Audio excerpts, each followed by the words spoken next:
Alléluia. Amen. Y a-t-il des hommes et des femmes qui sont venus prier? Amen. Celui-ci ne passe pas bien. Vous avez les meilleurs micros. On va vous laisser la prédication aussi. Alléluia. Est-ce que tu es content d'être là ce soir? Amen. Est-ce qu'on peut lever la voix et bénir au Seigneur? Élève ta voix, rends grâce à Dieu. Dis-lui merci pour sa fidélité. Remercions-le, apprécions la présence de Dieu par son Saint-Esprit. Il a dit, je ne vous laisserai pas seul. Voici, je suis avec vous tous les jours jusqu'à la fin du monde. Il a fait la promesse de ne jamais, jamais, au grand jamais nous abandonner et d'être avec nous tous les jours. Et nous sommes le Seigneur. Que son nom soit à jamais glorifié. Alléluia. Amen. Nous sommes venus prier. Là où les trois sont présents, voilà, il est là aussi. Nous sommes venus en son nom. Le coran est là ce matin. Le ciel est doublé que ce soir. Amen. Nous voulons recevoir le révérend spirituel. Est-ce qu'on peut recevoir un peu d'information?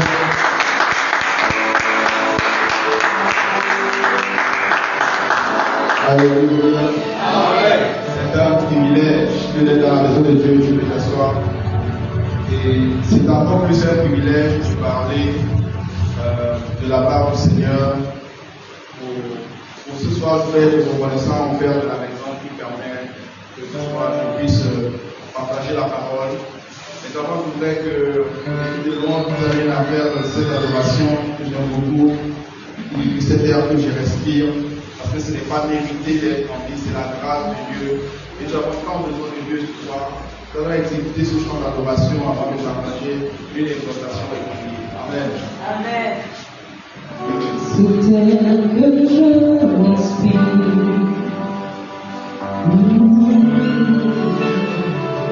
C'est elle que je respire. C'est ta présence et ta présence qui vit en moi. Ce jour après jour, ce jour après jour, ce jour après jour, c'est ta parole, c'est ta parole.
Donc sois disposé. Si tu étais là mercredi, nous avons parlé de la foi ferme pour vaincre les obstacles et courir avec la vision. Alléluia. Ce soir, je voudrais, dans le même sens, continuer à nous exhorter. C'est changer de mentalité pour vaincre les obstacles et courir avec la vision. Changer de mentalité pour vaincre et courir avec la vision. Mercredi, Papa nous a enseigné sur les éléments qui nous permettaient d'avoir une foi ferme. Mais pour maintenir une foi ferme, il faut changer sa mentalité. Alléluia. C'est pour ça que nous avons prié dans ce sens-là ce soir. La mentalité est quelque chose d'important. C'est changer de mentalité pour vaincre les obstacles, pour courir avec la vision. Gloire à Dieu. La mentalité, c'est l'ensemble des attitudes qui caractérisent une personne. Et pendant que je méditais sur ce texte, il y a encore même 2 jours, le Seigneur me rappelait ça ce matin encore, en disant que généralement, les personnes qui ont une certaine mentalité sont caractérisées. C'est-à-dire qu'on les reconnaît. C'est pour ça que la Bible déclare qu'on leur reconnaîtra à leurs fruits. On peut dire que ces personnes-ci ont l'habitude d'être ainsi. C'est le trait de caractère qui leur ressemble. Gloire à Dieu. Et quand on lit les Écritures, on a beaucoup de catégories dans la Bible des personnes qui s'identifiaient d'une façon particulière. Et particulièrement, la Bible précise le cas des fils d'Issachar qui savaient discerner les temps. On savait qu'en Israël, il y avait les fils d'Issachar, il y avait les autres fils, mais eux en particulier avaient une particularité, c'est-à-dire quoi? Ils savaient discerner les temps. Quand il y avait une opportunité, quand il y avait une saison, ils savaient interpréter et comprendre ce qu'il fallait saisir dans la saison. C'est pour ça qu'ils avaient toujours la bonne attitude. Gloire à Jésus. La qualité de la mentalité détermine le niveau de miracle que tu peux vivre. Parce que toute la bataille, comme on nous a appris mercredi, est d'abord dans nos pensées. Si dans nos pensées nous avons la victoire, nous sommes sûrs que dans les autres aspects, implémenter cette victoire sera naturelle. Parce que la foi que nous avons appris mercredi ne peut s'exprimer que dans la manifestation. C'est pour ça que le deuxième point que nous avons appris mercredi, c'était de mettre la parole de Dieu en pratique. Pour mettre la parole de Dieu en pratique, il faudrait que tu l'acceptes dans ton cœur. Et quand tu l'acceptes dans ton cœur, la première des choses qui change dans la vie d'un être humain, quand la parole de Dieu devient chère, c'est que sa mentalité change. La mentalité, c'est ce que la Bible dit dans le livre de Romains, chapitre 12. On appelle ça le renouvellement de l'intelligence. C'est-à-dire que ton système de pensée change complètement. On va voir quelques exemples dans la Bible pour nous permettre de mieux saisir ce dont je suis en train de parler. La Bible insiste énormément sur le renouvellement de l'intelligence. Chaque fois qu'un Dieu a appelé un homme, la première chose qu'il a eu à faire, c'est de transformer sa mentalité, c'est de transformer son système de pensée pour qu'il accepte. On a plusieurs exemples dans la Bible. Chaque fois quand Dieu a appelé quelqu'un, quand Dieu a appelé l'apôtre Paul, la première chose qu'il a fait, il n'a pas directement envoyé dans le champ de mission. Il a dit entre dans la ville et on te dira ce que tu dois faire. C'est-à-dire entre le zèle que tu as, tout ce que tu as acquis depuis que tu étais pharisien jusqu'à aujourd'hui, en quelqu'un d'autre va changer ta façon de penser et va te dire désormais ce qu'il convient de faire. Alléluia. Chaque fois c'est comme ça. Quand Dieu a appelé Moïse, la première chose qu'il a amené Moïse, il a appelé Moïse à l'expérimenter une autre dimension. Mets ta main dans ton sein. Il a retiré, sa main était couverte de lèvres. Après il remet, sa main est devenue sainte. Notre sœur est sainte, c'est-à-dire qu'il n'y avait plus de lèvres dessus. Dieu lui a dit jette ton bâton, il a jeté le bâton et le bâton est devenu un serpent. Après il a dit ressaisis. Vous voyez, Moïse n'avait pas encore connu cette dimension de Dieu. Il a fallu que Dieu le forme d'abord pour qu'il sache qu'il marche avec un Dieu qui est capable de faire des choses impossibles. S'il avait envoyé Moïse seulement sur la base de seulement ce qu'il avait dit sans avoir expérimenté le Seigneur, il devait avoir une sorte de crainte. Croyez que malgré que Dieu a montré à Moïse ces aspects de sa personnalité, Moïse a continué d'avoir des doutes dans son cœur en disant moi je ne vais pas y aller, tu sais que je ne parle pas bien. Et c'est pour ça que Dieu lui a dit voilà ton frère Aaron qui arrive, il parlera à ta place. À chaque fois quand Dieu appelle quelqu'un, et quand Dieu veut nous donner la victoire sur les obstacles, la première chose qu'il transforme, ce sont nos pensées. Amen. On a quelques exemples que nous allons voir rapidement parce qu'on va beaucoup prier. C'est des exemples qui nous amènent à comprendre une autre dimension. Donc dans 2 Corinthiens chapitre 10, le verset 4 à 5, 2 Corinthiens chapitre 10, le verset 4 à 5. C'est un verset que nous connaissons. Mercredi, papa a fait allusion à ça quand il prêchait. 2 Corinthiens chapitre 10, le verset 4 à 5, pardon. La Bible dit, nous renversons les raisonnements et toute hauteur qui s'élève contre la connaissance de Dieu et nous amenons toute pensée captive à l'obéissance de Christ. Gloire à Dieu. Nous renversons les raisonnements et toute hauteur qui s'élève contre la connaissance de Dieu et nous amenons toute pensée captive à l'obéissance de Christ. Chaque fois que la parole de Dieu est donnée, elle est éprouvée ou bien elle est testée dans ta façon de la mettre en pratique. Et pour vérifier que la parole de Dieu dans ton cœur est vraie, elle se voit au travers de ton attitude. Tout à l'heure, on a dit que la mentalité se traduit au travers des attitudes. Pour savoir jusqu'à quel point quelqu'un est impacté par un message, tu peux le discerner dans sa façon d'agir, dans sa façon de parler et dans sa façon de se comporter. La vérité de notre nouvelle naissance se traduit par notre vie de sanctification. Quand tu changes de vie, ça voudrait dire que tu as transformé ta vie.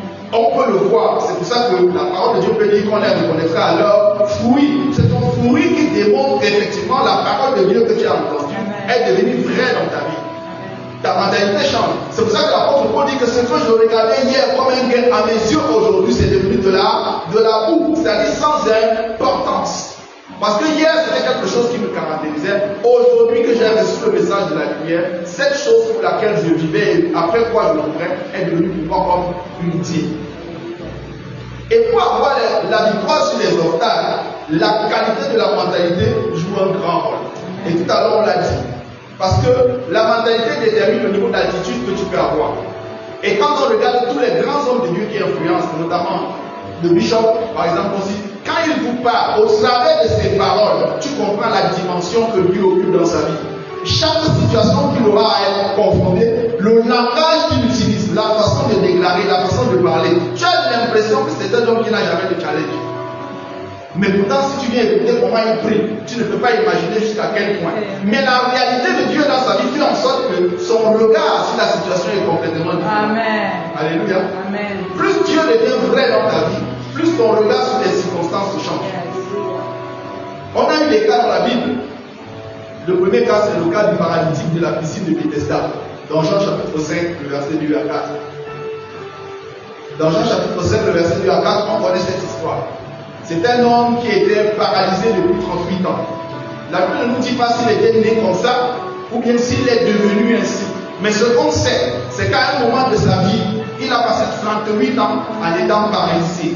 Et toute sa vie était tellement compliquée qu'il vivait et dormait à côté de la piscine où un ange descendait et montait. Donc le rêve de cet homme, c'était d'entrer et de marcher. Il était complètement, je ne vais pas employer le mot obsédé, mais c'est plus ou moins ça, par l'idée d'être guéri. Amen. À tel point qu'il avait tout abandonné. On ne sait pas s'il avait femme ou enfant, on ne sait rien. Mais tout ce qu'on sait, c'est qu'il a délaissé tout ce qui était important à ses yeux pour payer le prix de la guérison. Et le Seigneur me faisait comprendre qu'il s'agit également de la même chose. Parfois, nous traversons des moments difficiles. Parfois, tu es dans une situation depuis 20 ans, depuis 10 ans, depuis 5 ans. Peut-être de père en fils, c'est quelque chose qui est une réalité dans votre famille. C'est tellement là qu'à un moment, on se comporte comme ce paralytique.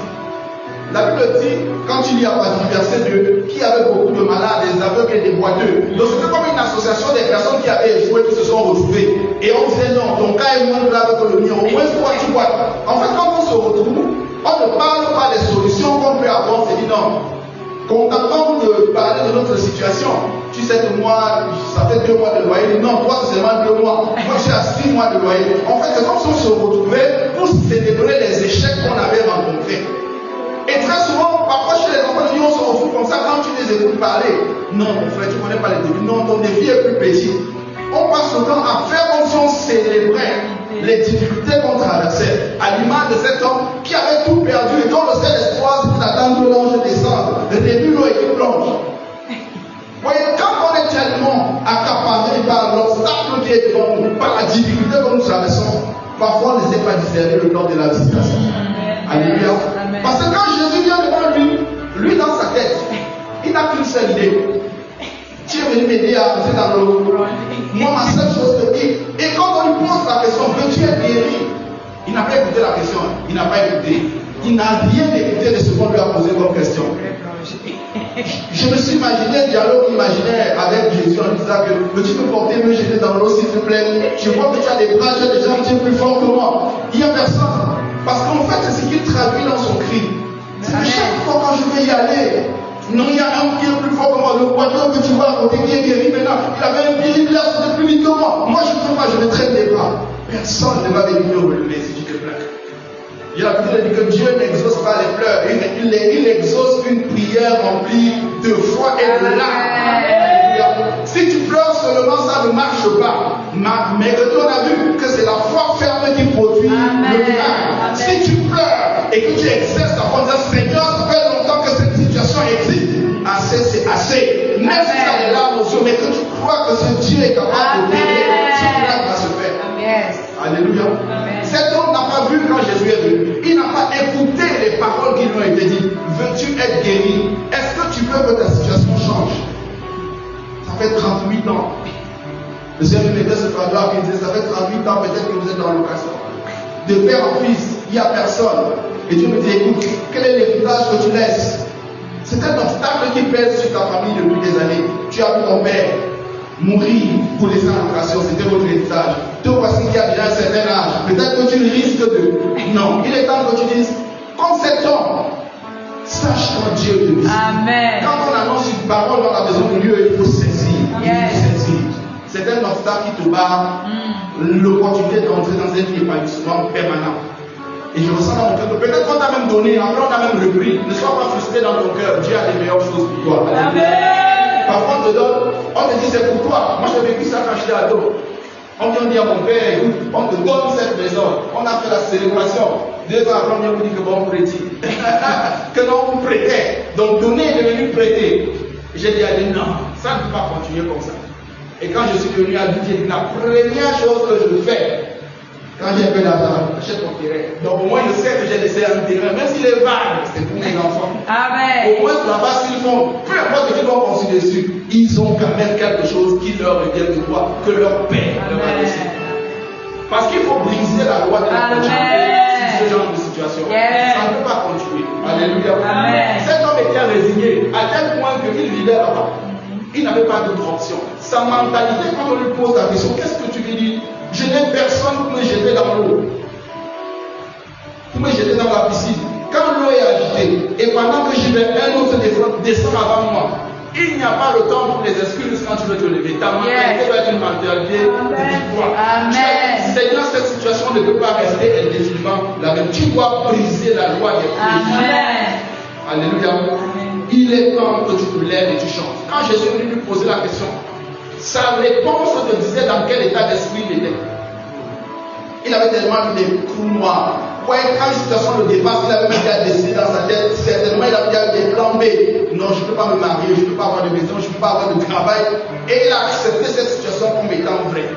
Mais la Bible dit que Jésus savait que ça faisait longtemps qu'il était malade. Et quand Jésus vient lui rendre visite, Jésus espérait voir un peu une fois. Mais quand il n'a pas écouté, il dit, tu ne réponds pas à la question. Réponds à ce que tu veux dire. C'est la même question que Jésus nous dit.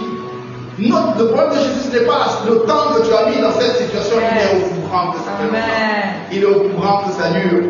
Il est au courant que tu as traversé beaucoup d'épreuves, que tu as essuyé beaucoup de honte. Mais ta mentalité doit être plus grande que ta situation. Tu dois continuer de croire. Et il dit, Seigneur, même si ça fait 38 ans, même si on m'a donné, on a repris, peu importe, ce qui compte, c'est que tu as dit que si je demande, et on a la victoire. Et Dieu nous donne la victoire sur ces obstacles qui tiennent à nos familles depuis des années. Alléluia. Vous savez, je dis souvent que quand tu rencontres les gens dans la vie, ils peuvent être soit un mur, soit une porte. Moi, c'est ce que je dis.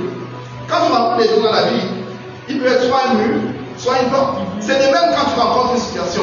La situation peut être soit un mur, soit une porte. C'est à toi de définir comment tu veux que la situation soit pour toi. Tu vas laisser l'ancienne méthode. Parce que quand Jésus vient, lui, sa seule solution, c'est que nous, on a l'habitude d'aller tomber dans l'eau. Alors que Dieu a créé spécialement pour toi une opportunité qui n'est pas conventionnelle. Pour toi, Dieu est capable de changer les situations. Amen. Il est capable de créer une opportunité. Yes. Alléluia. Amen. De créer une loi d'exception. Et l'Ancien Testament a beaucoup d'exemples. Gloire à Dieu. Nous devons changer notre mentalité. Peu importe ce qui perdure dans nos vies, dans nos familles, être enfin ce soir dans le nom de Jésus. Amen. Alléluia. Amen. Le deuxième exemple que je vais prendre rapidement, c'est le cas de la femme samaritaine. Elle est dans la Bible. Jean chapitre 4, à partir du verset 7. Nous connaissons bien l'histoire de la femme samaritaine. La Bible dit que c'était une femme, c'est une femme qui était une femme débauchée. Elle avait une mauvaise vie. Et la Bible dit qu'elle a eu 5 maris. Vous comprenez jusqu'à quel point dans la vie elle pouvait avoir une réputation. Jean chapitre 4, à partir du verset 7. Elle tenait une réputation qui n'était pas bonne. Son passé était devenu un problème pour elle. La manière qu'elle a vécu avant de rencontrer le maître était devenue une situation difficile.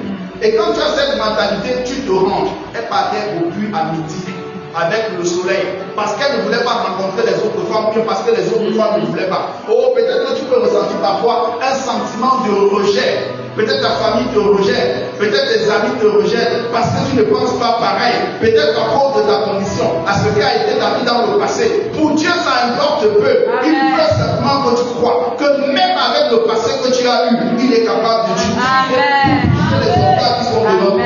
Alléluia. Amen. Cette femme était divorcée. Elle pouvait même être caractérisée comme une voleuse de mari. Parce que quand Jésus lui dit, va m'amener ton mari, elle dit non, je n'ai point de mari. Il dit non, c'est là que tu as dit frère. Tu as dit c'est marié, non, celui avec qui tu vis là. Ce n'est pas ton mari, c'est vraiment le mari que je paraphrase. Donc, voyez une telle femme, Jésus a choisi de se rapprocher d'elle. Pour te dire que ton passé ne fait pas peur. Amen. Peu importe ce que tu as fait avant, ça importe peu.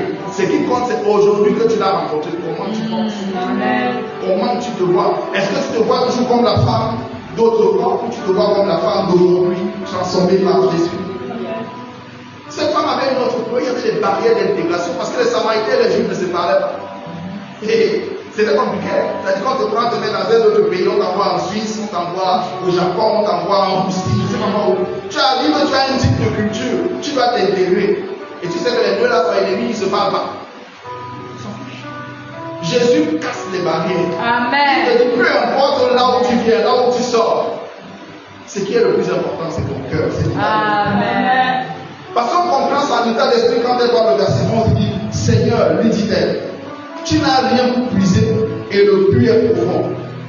D'où pourrais-tu dans cette eau vive? Voyez, quand Jésus lui dit, écoute, donne-moi, elle voit le flac. Elle voit la difficulté pour aller puiser de l'eau en bas et lui donner. Parfois, c'est comme ça que nous prions. On dit, Seigneur, je sais que la fête n'est pas facile, c'est compliqué. Au lieu de dire, Seigneur, je crois que c'est possible, donne-moi une solution. Papa disait mercredi que, comme on dit souvent que tout est possible à Dieu, c'est vrai. Mais on oublie de citer le second verset qui dit que tout est possible à celui qui croit. C'est aussi une partie qui est notre responsabilité. Tout est possible aussi à celui qui croit. Donc si tu crois, cela est possible. Pour le croire, il faudrait que dans ta mentalité, tu acceptes d'abord que c'est vrai et que cela peut se produire. Alléluia. Amen. Cette femme a été habituée à être rejetée. Je ne sais pas ce que tu as traversé. Peut-être à force d'être souvent rejeté, tu as fini par croire que c'était la croix. Comme une sœur m'a dit un jour, c'est sûr que c'est mon fardeau que tu as vu. Que ce n'est pas le croix que tu as vu. Non. Dieu ne nous a pas donné une croix qui est la croix du rejet. Non. La Bible dit dans le psaume que même si mon père et ma mère me rejettent, l'Éternel me recueillera. Tu dois te dire que ta situation n'est pas impossible à solder entre les mains de Dieu. Même si tu as expérimenté le rejet dans ta famille à cause de ta condition. Même si tu as expérimenté le rejet à cause du fait que tu n'as pas droit à la parole à cause de et à cause de, sache qu'il y a une personne qui te rejettera. Il s'appelle Jésus. Il ne nous rejette pas. Il nous accepte tel que nous sommes et il nous donne une nouvelle identité. Tu dois accepter que toi aussi tu as le droit d'être accepté. Accepter le fait que Dieu t'accepte tel que tu es et que tu peux avoir le meilleur de lui en ayant la victoire sur tout ce qui a été hier un obstacle.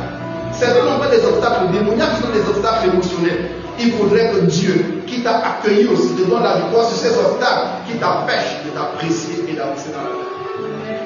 Dieu est capable de changer. Tu dois changer ta mentalité. Alléluia. Tu dois renouveler ta mentalité. Dieu te délivre de ton passé. Quel qu'il a été, Je dis souvent que peut-être ton passé a été simple, pour certains, gloire à Dieu. Mais s'il a été recomposé ou même imparfait, Dieu t'accepte toujours. Cette bénédiction. Alléluia. Dieu le fait. Il est temps pour toi d'entrer dans une saison de repos où les obstacles deviennent des escaliers vers la gloire. Alléluia. Ça a déjà assez duré. Il est temps pour toi de quitter ces obstacles-là, de quitter le sentiment d'être rejeté, de ne pas être aimé. Parfois, quand Dieu permet qu'un rejet arrive, tu ne sais pas souvent ce qui est derrière. Alléluia. C'est après-midi, j'ai écouté un témoignage qui m'a beaucoup touché. L'évangéliste Billy Graham, en partie de toi, certainement connaît, qui est l'un des plus grands évangélistes du XXe siècle. Les statistiques disent qu'il a connu près de 2 millions de personnes à Christ. Quand il était encore étudiant pasteur, il a demandé la main d'une sœur avec une fleur. Elle a dit qu'elle ne peut pas épouser un étudiant de la Bible. Et vous savez, quelques années plus tard, quand il a devenu l'ami des présidents, il voyageait dans le monde. Et il est un jour parti en Angleterre. Il était avec son épouse Ruth. Ils ont salué une jeune demoiselle. Vous savez comment les femmes, pour ce genre de choses, ont un flair. Elle a senti qu'il y avait la poignée de main était différente. Elle lui a dit merci de l'avoir rejeté. Parce qu'à cause de lui, je suis la femme que je suis aujourd'hui. Alléluia. Parenthèse de sœurs, faites attention à un frère qui vient sans rien. S'il a une vision, il est plus important que ce qu'il vous présente devant lui. Parce qu'elle a dit merci.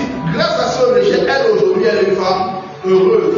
Parce que le rejet, au lieu de le détruire, l'a amené à chercher davantage de Dieu. Il a fait de l'évangéliste qu'on a connu dans le temps. Dieu est capable de prendre un rejet et en faire un escalier vers la gloire. Ce qui aurait pu être une barrière pour lui, il dit non, je ne me marie pas, est devenu une opportunité pour lui de chercher davantage de Dieu. Dieu l'a bâti, Dieu l'a brisé, Dieu l'a encouragé. Et aujourd'hui, il est devenu l'homme que nous. Il était l'homme que nous connaissons par la grâce de Dieu de le Père. Le troisième exemple que je vais prendre rapidement, et c'est un exemple fort, c'est l'exemple de David. Je vais te donner la grâce d'aller lire à la maison 1 Samuel chapitre 17. Il y a tellement de choses à dire sur ça. Je ne vais pas m'étaler dessus parce que je veux plus compris. Vous savez, David avait une attitude. 1 Samuel 17, tu peux lire tout le chapitre à la maison. C'est intéressant à comprendre. David, ici, pour prendre l'exemple de ce que je dis, Goliath, ça faisait 40 jours qu'il terrorisait le peuple d'Israël.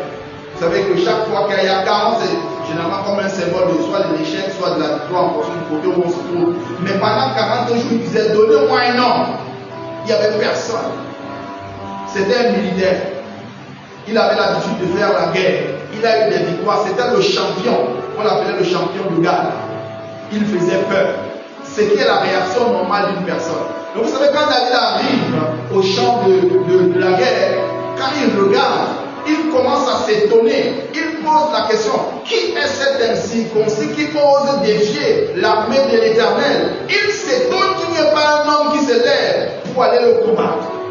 Et vous savez ce qui est marquant dans le texte et qui traduit sa mentalité et qui montre à quel point il avait foi en Dieu. Il pose une question au verset 26. On va donner quoi à la personne qui va le tuer? Amen. Pendant que les autres disent qu'on va faire comment pour aller se cacher, dans quel coin est-ce qu'elle est le rocher qui protège le plus pour qu'on ne me voit pas? Je vais trouver un angle mort. Au travers de que quand je regarde, on ne me voit pas ici. Même si on veut décider, on ne va pas me voir. Parfois, c'est notre réaction face à certains types de blocs ou de nouvelles. Quand ça arrive, je dis oh Dieu, mieux mon téléphone soit en mode avion. Je ne veux pas écouter ce genre de nouvelles. Parfois, quand on t'annonce quel est ce genre de nouvelles qu'on m'emmène encore? Non. Nous, en tant qu'enfants de Dieu, on vaut plus que ça. Amen. Celui qui est en nous est plus fort que celui qui est dans le monde. Quand il y a une nouvelle, qu'elle soit simple ou compliquée, notre première réaction, c'est de dire nous appartenons au roi des rois, au Seigneur des seigneurs. Quand il amène une situation, on sait que c'est un escalier vers la gloire. Amen. David a posé la question comment on va donner même quoi à la personne qui va le tuer? C'est la première question qu'il posait. Amen. C'est au grand frère écouter pour te dire que parfois, ton ennemi ne va pas venir loin. Ça sera quelqu'un qui est proche de toi. On dit je te connais, tu es venu voir la guerre ici pour aller raconter à papa. Où est le rapport? Il leur demande qu'ai-je fait de mal? Mais la Bible dit qu'il s'est détourné. Il a cherché quelqu'un d'autre pour se rassurer que ce qu'on lui avait dit était la vérité. Qu'est-ce qu'on lui a dit? Première chose, on va te combler de biens. Deux, sois de gens du roi. Troisième chose, ta famille ne va plus payer les taxes. Regarde, Seigneur, quelle opportunité. Amen. Je vais être le genre du roi, donc ma famille sera en alliance avec la famille du roi Séhir. Échelle sociale, j'étais un petit berger, je vais désormais m'asseoir à la table avec les grands. Je ne peux pas rater une opportunité comme ça. Quand le Goliath semble inatteignable, sache que c'est une opportunité pour toi. La rencontre que David a eue avec Goliath, ce n'était pas un mur. Israël voyait Goliath comme un mur. Lui, il a vu Goliath comme étant une porte vers la gloire, une porte vers l'élévation, une porte vers les sommets. T'imagines être le genre de parole? C'est quelque chose. T'imagines? Oh, chaque fois que je suis à la présidence, je fais les selfies, je mets, tu fais tout, je suis avec le président, je suis avec mon base. Ça change ta vie. Alléluia. Ça change. Celui qui te manquait de respect au quartier lors du défilé du 17, non, tu ne peux pas t'asseoir, tu t'assois à côté de ton père. Ça suffit largement pour qu'on vienne te chercher au quartier pour lui. On t'a vu à côté du président, tu le connais comment? C'est suffisant. Vous voyez, tellement il a eu une expérience secrète avec Dieu que quand l'opportunité est venue d'être en lumière, il n'a pas tremblé. Quand il a tué l'ours, personne ne voyait. Quand il a tué le lion, personne ne voyait. Mais quand Dieu lui a donné l'opportunité de se mettre en lumière, Dieu l'a fait. Si dans ton travail, il y a un travail difficile, une situation difficile, on va donner quoi à la personne qui va résoudre le problème? Tu vas visiter. Le Saint-Esprit va te visiter. Même si le dossier est compliqué, je suis convaincu que Dieu va te donner la solution. Et Dieu sera honoré dans cette situation. Tu dois avoir une mentalité qui ose. Pendant que le peuple d'Israël se cachait, David disait, oh, Goliath est trop grand pour que je le rate. On va prendre 5 pieds, on met dans le sac. Si la première il bouge, non, les deux ne peuvent pas le rater. La cible est trop grande pour qu'on la rate. C'est une opportunité. Vous voyez, sa mentalité est très différente. C'est la mentalité d'un vainqueur. La mentalité de quelqu'un qui sait que Dieu est avec lui. Il change de mentalité. Ce qui semblait le terroriser commence à être terrorisé. C'est pour ça que quand Goliath le voit venir avec son bâton et sa fronde, il dit, est-ce que je suis un chien? Il ne savait pas. Nous, on s'amusait à faire le monologue quand on était petit. Il dit, est-ce que j'ai un chien? Oui, tu es un chien. C'est pour ça qu'on vient avec le bâton. Bon, on le faisait quand on était jeune, pour rire.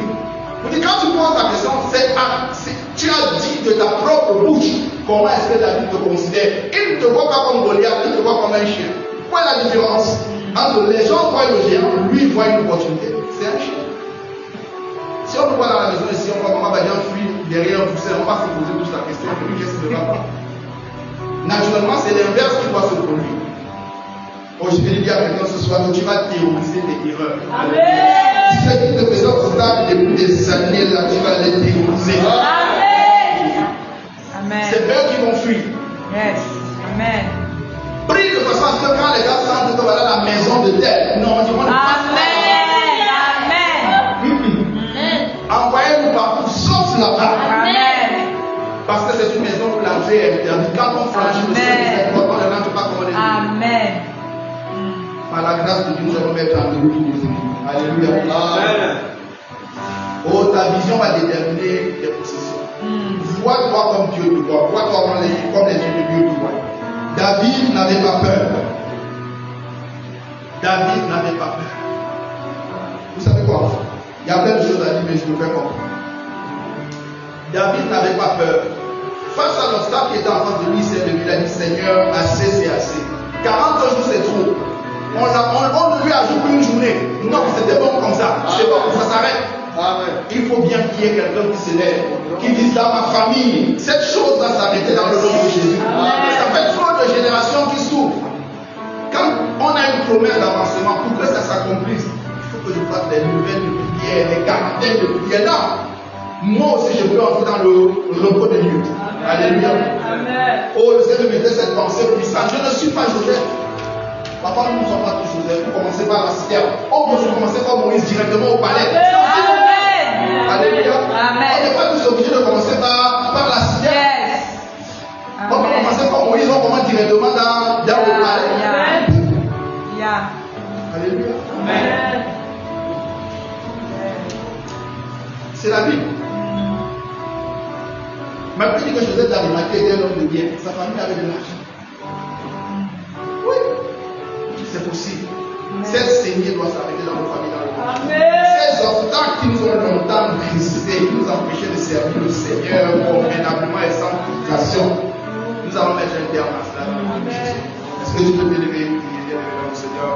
Et ça dans mon cœur, je préfère qu'on prie parce qu'il y a des choses à dire, mais prions, prions. C'est notre meilleure manière d'exprimer notre pensée à Dieu. Laisse ta voix et prie. Il y a plein de choses que tu sais dans ta famille. Je vais te laisser le temps de prier. Pense à ta famille, pense à ta propre vie. Élève ta voix, parle à Dieu ce soir. Dis à Dieu, Seigneur, assez c'est assez. J'ai longtemps fui. J'ai longtemps fui. Peut-être que tu as pu, peut-être parce que tu n'avais pas suffisamment de maturité en toi. Dieu te dit ce soir que tu as en toi tout ce qu'il faut pour pouvoir combattre, pour pouvoir avoir la victoire, parce que Dieu est avec toi. Dieu et toi, c'est la majorité absolue. Donc il n'y a pas de débat. Quand Dieu est à tes côtés, le match est plié, le rôle est en ta faveur. Donc élève ta voix et prie ce soir. Dis Seigneur, je sors de cette situation, je sors de ce qui me terrorisait, je terrorise tout ce qui me terrorise. Dans le nom de Jésus, élève ta voix et prie, élève ta voix et prie. Seigneur, tu nous amènes, nous refusons, Seigneur Dieu, de confier, de nous contenter, comme le paradis de la terre qui sont de maintenant. Seigneur, nous allons prier ce soir, nous prions ce soir que ces changements s'opèrent, que ces changements s'opèrent durablement dans nos vies, dans le nom de Jésus. Je refuse, Seigneur Dieu, que mon frère, ma soeur, dans le nom de Jésus, et tous les dernières fois qu'il est venu, faire de la foi dans une nouvelle maison, pour quelque chose de fait. Aucun obstacle ne viendra devant nous. Aucun obstacle ne viendra devant nous. Aucun obstacle ne viendra devant nous. Aucun obstacle ne viendra devant nous. Oh Dieu, le temps pour nous, d'après la puissance, le pouvoir et la paix.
témoignage vivant de ce que tu es capable de faire.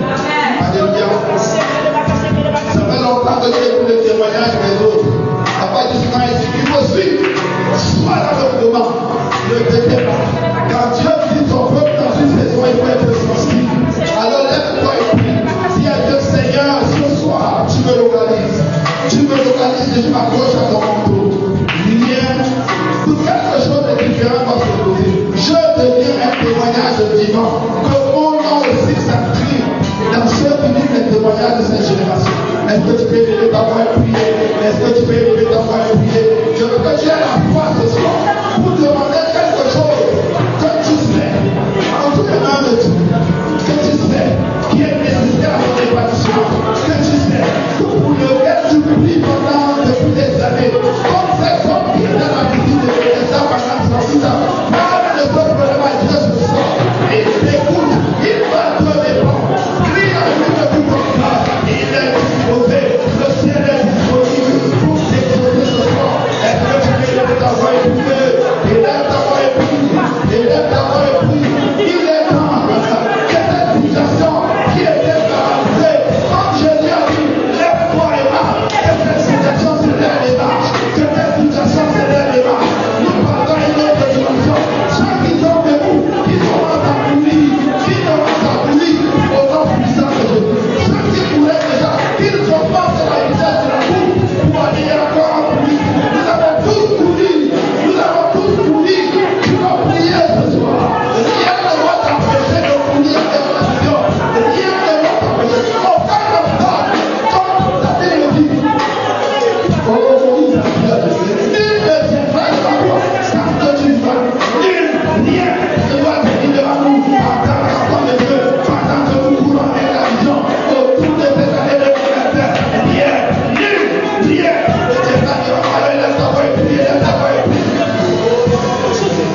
avec sa mentalité et son système de pensée. Et mercredi, on parlait de tu es plus que vainqueur. Oh, je le méditais dans mon cœur. Il y a le niveau des vainqueurs. Le niveau des vainqueurs est là. Le niveau des plus que vainqueurs est au-dessus des vainqueurs. Dieu dit que nous sommes plus que vainqueurs. Nous sommes plus que des vainqueurs. Et la victoire de Dieu doit être visible dans ta vie. Elle ne doit pas rester dans le domaine spirituel. Elle doit être vue dans ta vie. Tu dois être un esprit vivant. Que quand on te regarde, on voit la matérialisation. Et ça n'est possible que tu aies une communion poussée avec le Saint-Esprit. Je vais te prier ce soir. Prie encore. Dis que Saint-Esprit de Dieu descend dans ma situation. Si tu n'es pas rempli de l'Esprit, dis Saint-Esprit de Dieu, remplis-moi. Baptise-moi dans l'Esprit. Parce qu'avec l'Esprit de Dieu, on atteint des dimensions encore plus profondes. La vie de l'Esprit sont de tout, même les profondeurs de Dieu. Alors prie ce soir que le Saint-Esprit te remplisse encore. Que le Saint-Esprit te mette ta mentalité et te donne la victoire sur tes ennemis, sur tes enfants. Que ta communion avec le Saint-Esprit grandisse. Que ta communion avec le Saint-Esprit aille encore en profondeur.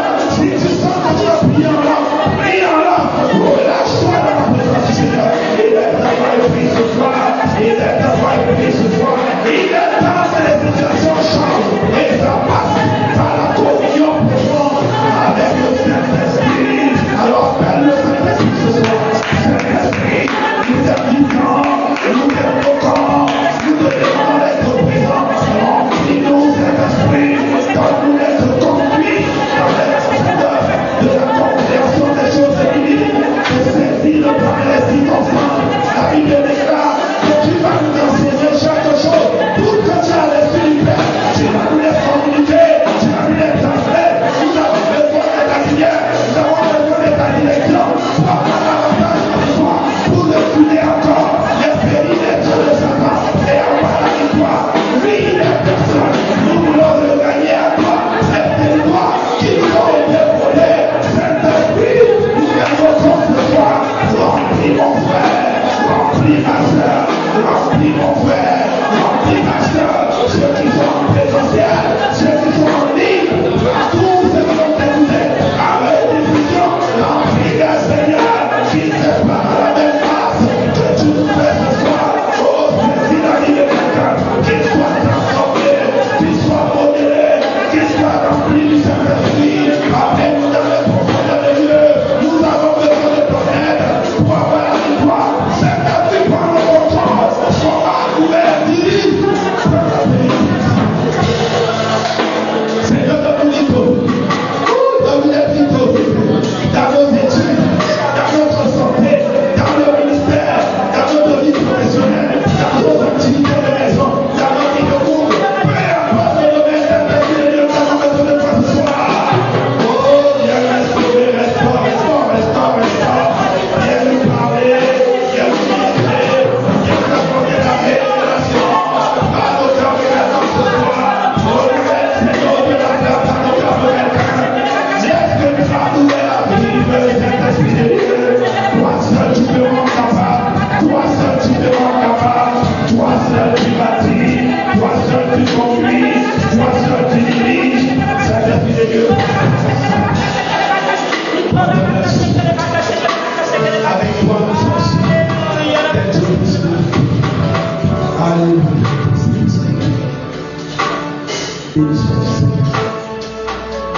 Oh, est-ce que tu peux aider ta voix lumineuse? Ah, merci Seigneur de tout Jésus. Merci Seigneur de tout Jésus. Est-ce que quelqu'un peut aider sa voix et bénir le Seigneur? Vois-toi en train d'être victorieux. Je veux que pendant que tu rendes grâce à Dieu ce soir, que tu commences à te voir en train d'accomplir ce que tu n'accomplissais pas avant. Et dans un élan de foi, si tu avais mal quelque part et tu n'arrivais pas à faire comment, fais-le. C'est la foi que Dieu va guérir. Si tu avais un doute, commence à dire à partir de maintenant, cette chose est faite, cette chose est accomplie. Ton cas est différent. Tu n'es pas pareil aux autres. S'ils ont échoué, ce n'est pas ta portion. Ton cas est différent. Ton cas est différent. Ton cas est différent.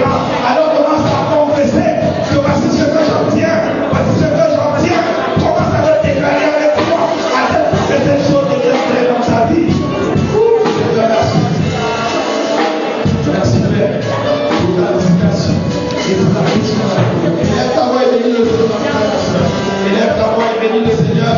Bénis le Seigneur pour sa offert. Bénis le Seigneur pour ses grâces. Bénis le Seigneur, bénis le Seigneur, bénis le Seigneur.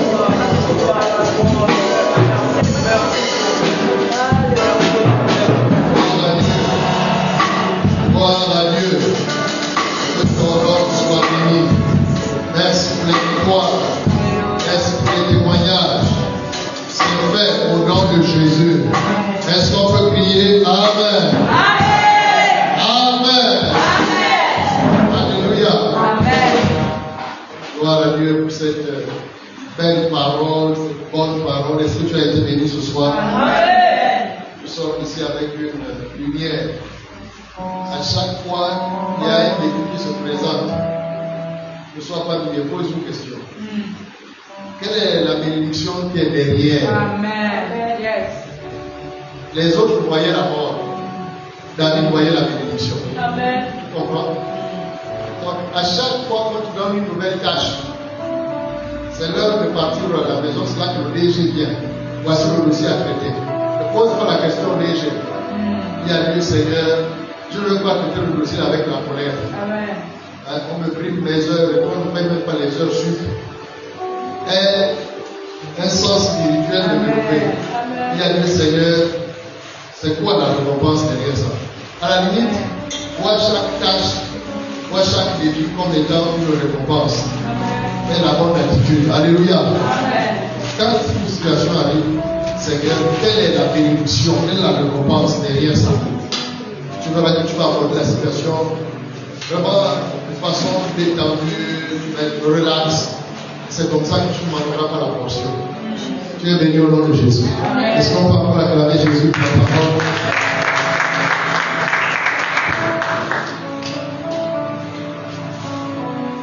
Alléluia. Changer de mentalité pour vaincre les obstacles, pour dire avec la vision. 2 Corinthiens, chapitre 10, versets 4 à 5. Alléluia. Prenons nos dîmes et nos offrandes. Papa, nous venons te bénir, nous venons te glorifier, nous venons te dire merci. Seigneur, merci parce que nous savons que désormais, tout obstacle dans nos vies est devenu une échelle qui nous amène à la gloire. Amen. Papa, nous te bénissons encore pour ton serviteur qui nous a richement bénis. Seigneur, merci pour nos dîmes et nos offrandes. Nous apportons dans ta maison une prie et que cela cesse à l'avancement de ton œuvre. C'est dans le nom précieux de Jésus que nous avons prié et le peuple dit Amen. Amen. Jésus, tu le feu, vraiment le feu. Jésus, tu le feu, vraiment le feu. Fils de Dieu, vraiment le feu. Fils de Dieu, vraiment le feu. Jésus, tu le feu, vraiment le feu. Jésus, tu le feu, vraiment le feu. Fils de Dieu, vraiment le feu. Fils de Dieu.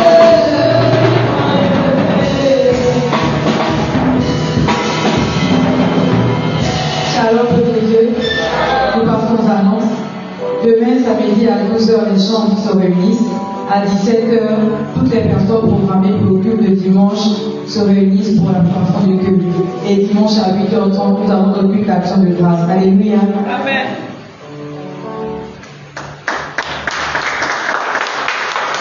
Nous avons notre culte de célébration. Les actions de grâce, c'est tous les jours, c'est normal. Alléluia. Dieu soit loué, si on peut se lever pour la prière de fin. Nous rendons grâce à Dieu pour cet moment merveilleux. Il nous a richement bénis. Que son nom soit glorifié. Et je prie que chacun puisse passer un excellent week-end. Un week-end de repos au nom de Jésus. Tu vas manger les meilleurs fruits ce week-end au nom de Jésus. Élevons nos voix, rendons grâce à Dieu. Disons-le merci. Et donnez le micro à bien-aimé Pessia, va nous recommander la grâce de Dieu. Élevons nos voix, prions. Bénissons le Seigneur. Disons merci Seigneur. Élève ta voix, rends grâce à Dieu.